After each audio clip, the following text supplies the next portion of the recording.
का समाज 3 वर्गों में बटा था।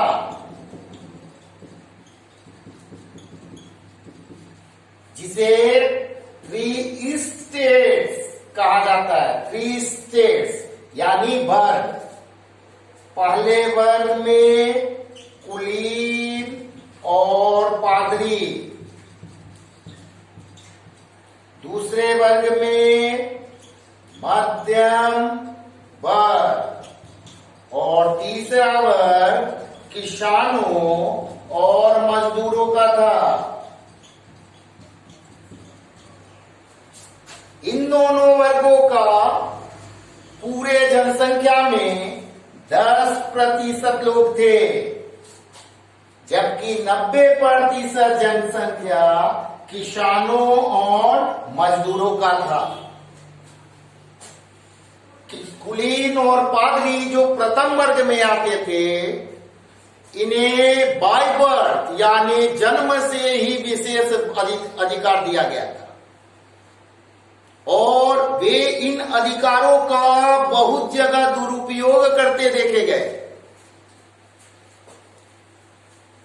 मध्यम वर्ग जो क्रांति के लिए सबसे अति उत्तरदायी वर्ग था, जिसे मिडिल क्लास कहते हैं, ये वर्ग शोषित वर्ग में था। इनके पास बुद्धि थी लेकिन अधिकार नहीं था।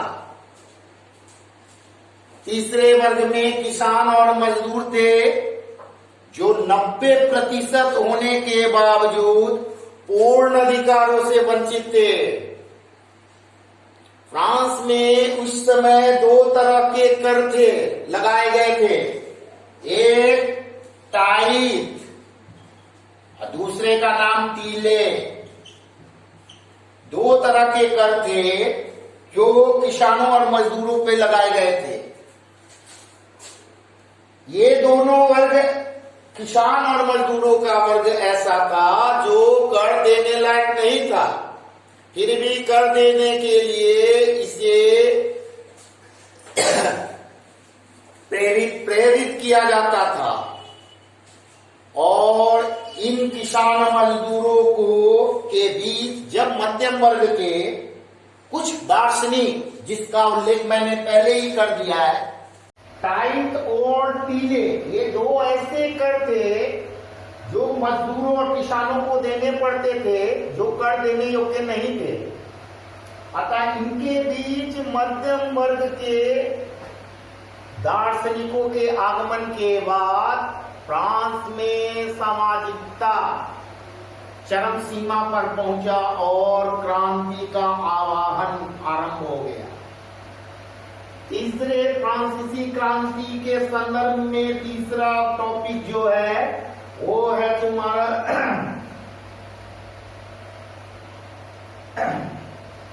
दार्शनिक कारण। दार्शनिक कारण का दूसरा अर्थ है बुद्धिजीवियों का योगदान।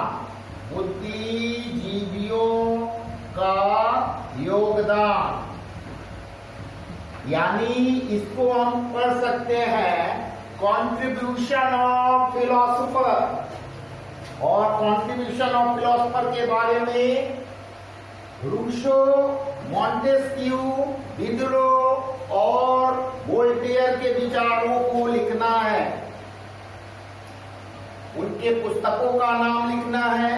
उन्होंने क्या कहा जिसके कारण फ्रांस में क्रांति आरंभ हुई, उन बातों को लिखने के पश्चात ये प्रश्न अलग से क्लास 10 बिहार बोर्ड में आता है कि फ्रांस की क्रांति में बुद्धिजीवियों का क्या योगदान था। ये तो बुद्धिजीवियों का योगदान में फ्रांसीसी क्रांति का परिचय देने के उपरांत फ्रांस में चारों बुद्धिजीवियों को सिलसिलेवार ढंग से लिख देना है। अब फ्रांस की क्रांति का जो तात्कालिक कारण है, तात्कालिक कारण का तात्पर्य हुआ इमीडिएट कॉज। कारण बहुत सारे होते हैं, लेकिन कुछ ऐसी तत्कालीन परिस्थितियां होती है जिसके कारण फ्रांस में या कोई भी क्रांति आरंभ होती है। जैसे फ्रांस की क्रांति का तत्कालीन कारण था बास्तिल के किले का ध्वस्त होना।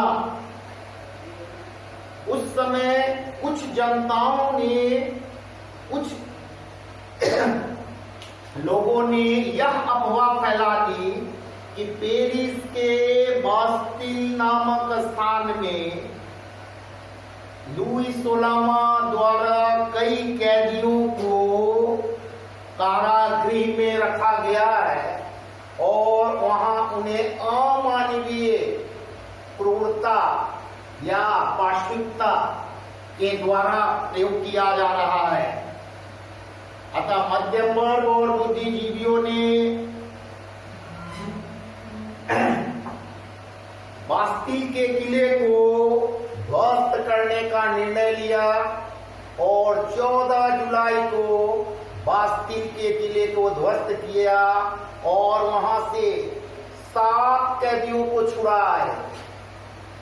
और इसके बाद फ्रांस क्रांति की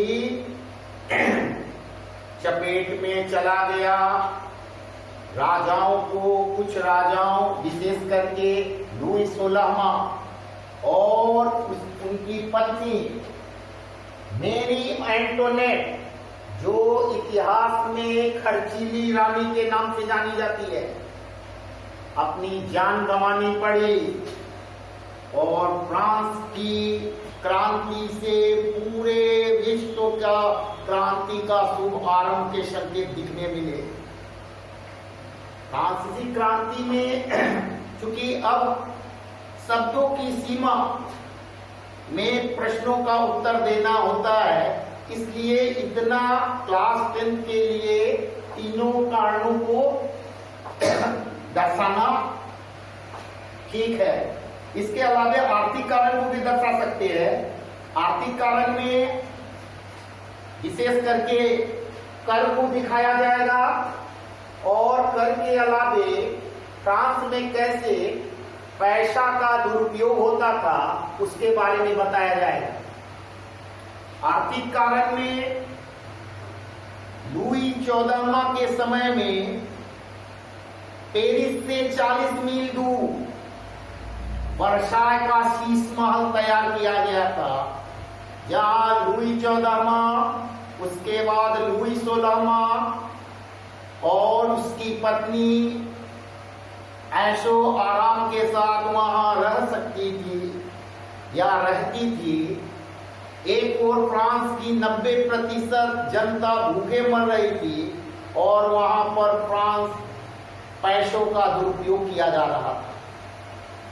इन सभी कारणों के कारण ही फ्रांस की सामाजिक राजनीतिक स्थिति चरमरा गई थी।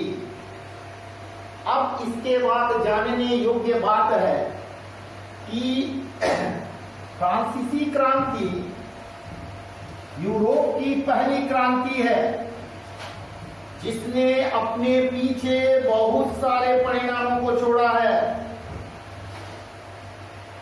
ऐसे ऐसे परिणाम जो आज भी प्रत्येक देशों ने उसके अच्छाइयों के चलते उसे अपनाया है। फ्रांसीसी क्रांति का सबसे पहला परिणाम जो है वो है निरंकुशता का अंत। निरंकुशता का अंत। निरंकुशता का अर्थ का तात्पर्य होता है, निरंकुशता का अर्थ होता है कि राजा में सारे शक्तियों का समावेश होना। तो फ्रांस की क्रांति के बाद निरंकुश राजतंत्र के स्थान पर संवैधानिक राजतंत्र की स्थापना हुई। निरंकुश राजतंत्र के स्थान पर संवैधानिक राजतंत्र की स्थापना हुई। निरंकुश राजतंत्र का तात्पर्य होता है कि राजा के बाद उसका बेटा, उसके बाद उसका बेटा, उसके बाद उसका बेटा, या अयोग्य होने के बाद भी राजा बने। और संवैधानिक राजतंत्र का अर्थ होता है संविधान द्वारा राजाओं को भी जनता के द्वारा चुना जाए। तो फ्रांसीसी क्रांति का पहला परिणाम निरंकुश राजतंत्र के स्थान पर संवैधानिक राजतंत्र की स्थापना करना। दूसरा, फ्रांस की क्रांति की सबसे बड़ी देन नेपोलियन की, नेपोलियन, जिसकी चर्चा इसके बाद टॉपिक्स में किया जाएगा। नेपोलियन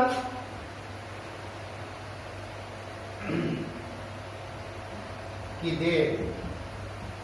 तीसरा देन जो है या तीसरा परिणाम जिसे आज भी विश्व के सारे देशों ने अपनाया वो है स्वतंत्रता,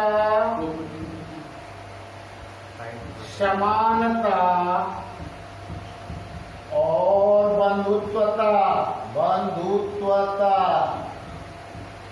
यानी लिबर्टी, इक्वालिटी और फ्रेटर्निटी।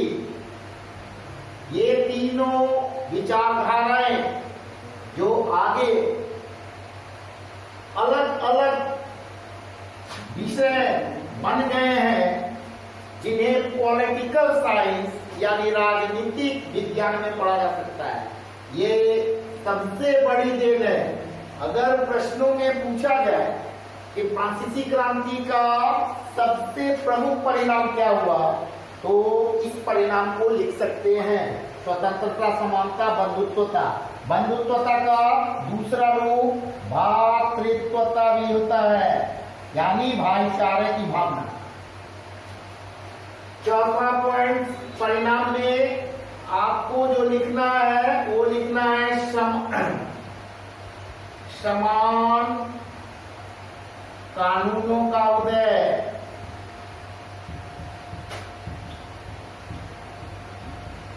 यानी एक देश में एक ही कानून होगा और कानून की एक अलग सीमाएं होगी और उस सीमा के अंतर्गत केवल न्यायपालिका का क्षेत्र कहलाएगा।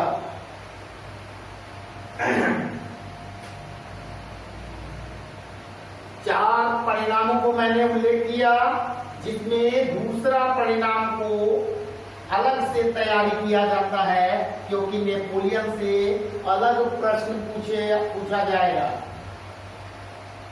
नेपोलियन, इसका पीरियड है 1769 टू 1821।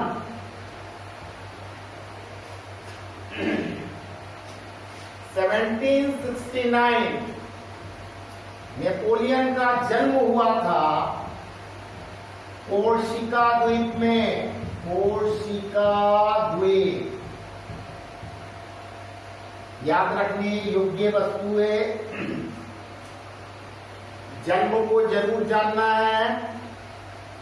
1804 नेपोलियन का सम्राट बनना।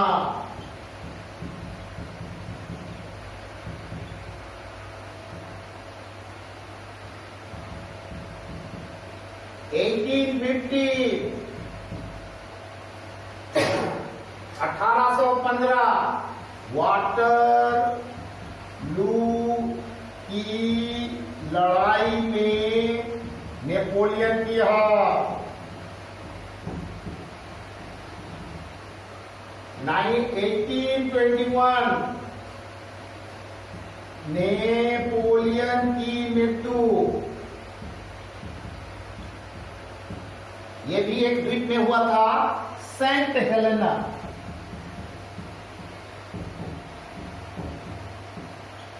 सेंट हेलेना द्वीप। तो जब फ्रांस की क्रांति में परिणाम में नेपोलियन को जानना है कि नेपोलियन ने कौन कौन सा योगदान फ्रांसीसी क्रांति में दिया, या फ्रांस में या यूरोप में इसका क्या देन था? तो नेपोलियन की गिनती वैसे शासकों में की जाती है जिसने अपने नाम से एक युग की आरंभ की। वैसे बहुत सारे शासक हैं जिसमें फ्रांस का नेपोलियन, जर्मनी का हिटलर, इटली का मुसोलिनी, स्पेन का जनरल फ्रैंको इत्यादि तानाशाह हुए और अपने युग के प्रवर्तक कहलाए। नेपोलियन का सम्राट बनना 1804 ईस्वी में हुआ और सम्राट बनते ही उसने सबसे पहले अपना जो कार्य किया वह कार्य था फ्रांस के बिखरे कानूनों को एक करना। यानी फ्रांस में जो 10 किलोमीटर, 20 किलोमीटर, 5 मील पे जो कानून बदल जाता था, नेपोलियन ने पूरे फ्रांस में एक समान कानूनों का आरंभ किया जिसे नेपोलियनिक कोड कहा जाता है। और नेपोलियनिक कोड के माध्यम से उसने फ्रांस में बहुत सारे सुधार किए। सबसे बड़ा सुधार था फ्रांस में नाप और तौल की एक व्यवस्था करना। दूसरा नेपोलियन का देन यह था कि बाय बर्थ कुलीन, पादरी और उच्च वर्ग को विशेषाधिकार प्राप्त मिले। तीसरा समानता का पोषक। लेकिन इस संदर्भ में समानता का पोषक कहना उचित नहीं होगा क्योंकि उसने उच्च वर्ग को विशेषाधिकार प्रदान किए थे। नेपोलियन ने बाजारों की भी ऐसी व्यवस्था की थी जिसके कारण पूरे यूरोपीय बाजार सिस्टम, बाजार पद्धति एक नए युग की आरंभ मानी जाती है और फ्रांस में आर्थिक स्थिति सुदृढ़ कही जा सकती है। नेपोलियन को 1815 के वाटरलू के युद्ध में इंग्लैंड, जर्मनी और अन्य कई देशों ने मिलकर हरा दिया और एल्वा द्वीप में बंदी बनाकर रखा गया। एल्वा ये भी द्वीप है, इसलिए एक प्रश्न 1 मार्क्स का आएगा कि कौन सा वैसे शासक था जिसका संबंध 3 द्वीपों से है? तब बताना नेपोलियन, क्योंकि उसका जन्म कोर्सिका द्वीप, पहला बार बंदी बना था एल्वा द्वीप और तीसरा था सेंट हेलेना द्वीप। इस प्रश्न का उत्तर तुमको आसानी से मिल गया। आज के प्रश्नों में 1 मार्क्स का अत्यधिक प्रश्न आएगा, तो 1 मार्क्स के लिए ये सब जितना है वो नोट्स करने योग्य है कि जन्म कब हुआ, वाटरलू का युद्ध कब हुआ, नेपोलियन किस द्वीप में मरा, नेपोलियन का पीरियड कब से कब तक माना जाता है। ये सब 1 मार्क्स का क्वेश्चन तैयार करना है तुम लोगों को। ये 2 टॉपिक, एक फ्रांसीसी क्रांति के कारण, परिणाम और नेपोलियन, तीनों मैंने आज पढ़ा दिया। दूसरा फ्रांस की अगली क्रांति जो है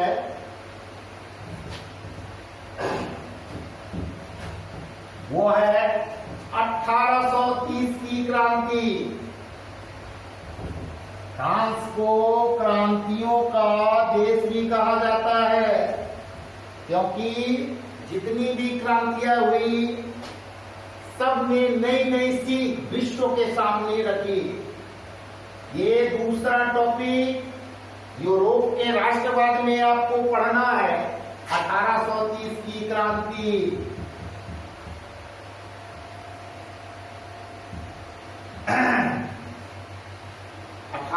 1830 की क्रांति को जानने से पहले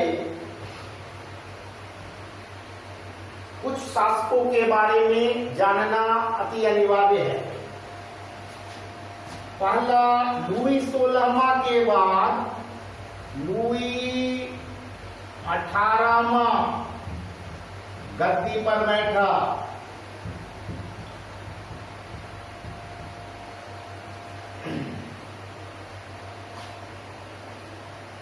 लेकिन इसकी मृत्यु 1824 ईस्वी में हो गई।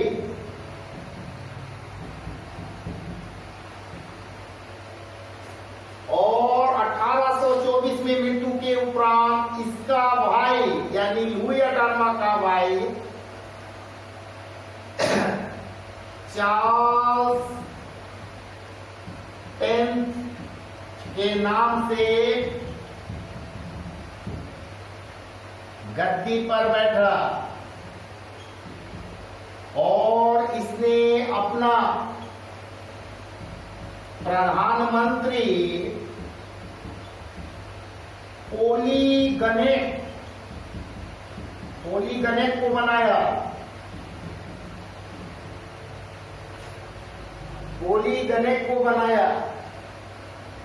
पोलीगनेट ने प्रधानमंत्री बनने के उपरांत फ्रांस में 4 निषेधाधिकार लागू किए।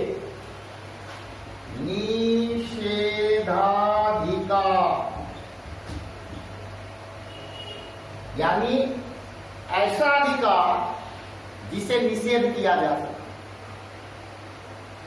लेकिन पोलीगनेट द्वारा बनाया गया जो 4 कानून था, सबसे पहला प्रेस की स्वतंत्रता को नष्ट करना। यानी फ्रांस में प्रेस जो है यानी समाचार पत्र, उस पे पूर्णता राजाओं का नियंत्रण होगा। प्रेस पर नियंत्रण। दूसरा, 75% मतदाताओं को मताधिकार से वंचित करना। यानी फ्रांस में पोलीगनेट द्वारा बनाया गया दूसरा निषेधाधिकार था कि फ्रांस में 75% जनता मत नहीं देगी, तो मत कौन देगा? केवल उच्च वर्ग और 75% वैसे मध्यम वर्ग जिनकी आय अधिक है। तीसरा, फ्रांस में पोलीगनेट ने यह कहा कि जो फ्रांस में चुनाव होगा वो होगा जुलाई में।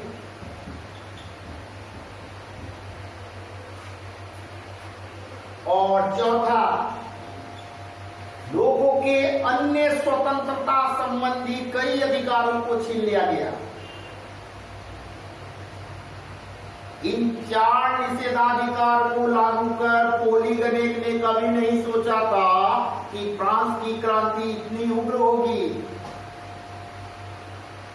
फ्रांस की जनता घर से निकलकर सड़कों पर आ गई और उन्होंने क्रांति का ऐसा शंखनाद किया कि पोलीगनेट को भीड़ के द्वारा हत्या कर दी गई और चार्ल्स 10 को अपना नाम बदलकर यानी मिस्टर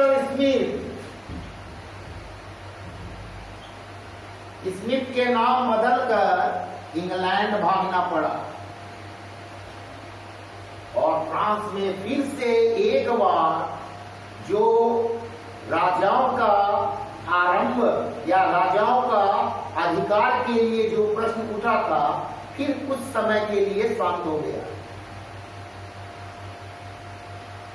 आज फर्स्ट यूरोप के राष्ट्रवाद चैप्टर में 1830 के क्रांति के कारणों को बताया गया, जिसे स्टूडेंट्स, अगर क्वेश्चन ये आता है कि फ्रांस की 1830 की क्रांति को लिखे, तो जितने पॉइंट्स लिखा गया उसी का वर्णन अपने कॉपी में कर देंगे। अगले क्लास में 1830 की क्रांति के परिणाम से आरंभ किया जाएगा। Thank you.